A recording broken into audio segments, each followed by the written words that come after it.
So in this video, we're gonna explain to y'all how to do negative space lettering on brown skin.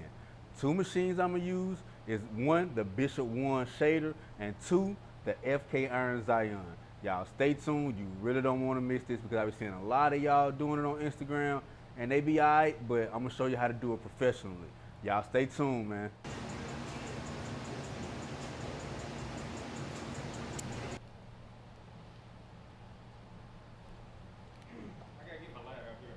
I bet.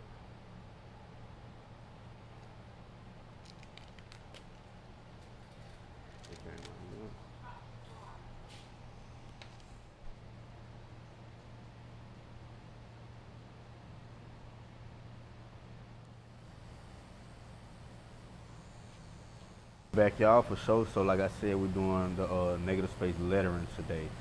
Um, a few key points.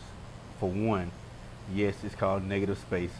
I know a lot of people out there been trying to figure out what the hell or how the hell to explain it to your tattoo artist. But yes, letters where it's basically shaded on the outside of it, that is called negative space shading. And it's not just used for lettering. We use it for a multitude of things, for real, for real. Um, so now for tattoo artists, key points. You can so one way to do it, you can line it first with a small liner. And if you don't know about bloodline, I'll do a video on bloodline. But basically, you're gonna bloodline it first, with like a 7 round line, a 5 round line. Some people may use a 3. You just need a really thin, really light line. So when you shade, and why is that necessary? So when you shade over it, it disappears and just goes into the shading. Because if the line was too dark and heavy, like we do regular lines, then when you go to shade over or close to it with a medium or light tone, you're still gonna see that harsh, dark line, and you don't want that. You want it to just look like a cutout in his skin. So, like I said, one way to do it, you can line it first and then shade it, or like me, I like to shade it first, sculpt it, come back and clean it up with a liner or a round shader. And if you do it my way, which is shading it first and come out and cleaning it up, use the side of your needle, turn it sideways and do a line like this, run it straight down, work it back and forth in there, and then shade off that line.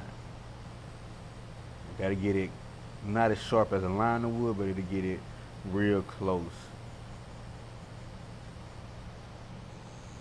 So I'm gonna go ahead and do this line, I'm gonna do this line, and then we're gonna come back on sight and the top part so you can really see what it looked like. We're gonna cut after that, then we're gonna come back and show you how to clean it up with a liner or a round shader. Alright, so I'm gonna slip my 7 round liner in there. And all I'm doing is just lining it as if the shading wasn't there. You're gonna ask yourself, why is he doing this?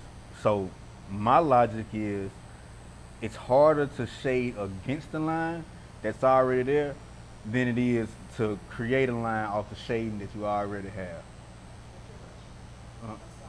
Out the door. Create a line off the shading that's there. To me, it just looks cleaner and it's easier, simpler in a lot of ways. But it's up to you. You can either do this step first or do this step last.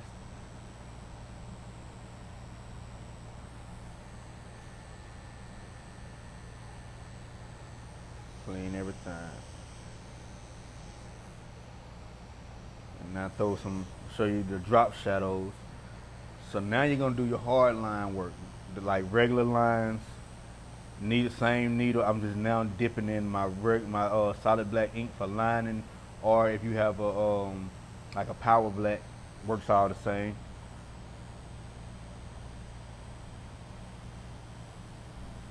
And I see a lot of people just put one line here, like one thin 7 round line, but no, make it thick. It's a shadow. Shadows aren't thin.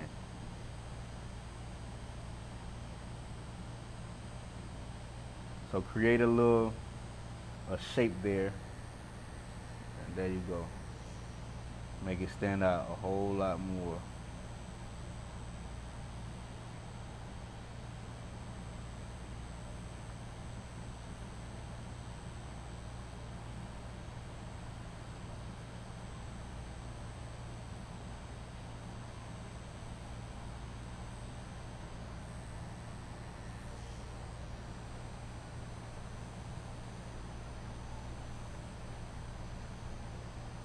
as you can see, I'm swinging back and forth. So basically I'm just running a line next to the last line that I did to create a thicker and more defined block.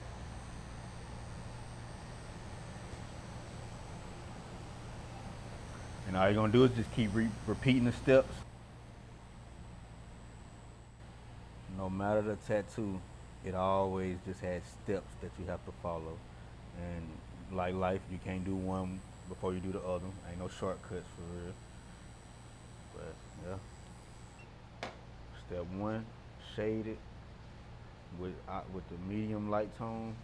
Step two, clean it up with the liner, and with that same liner on that same setting, you come back and you do your solid black lines, and you'll get this every time.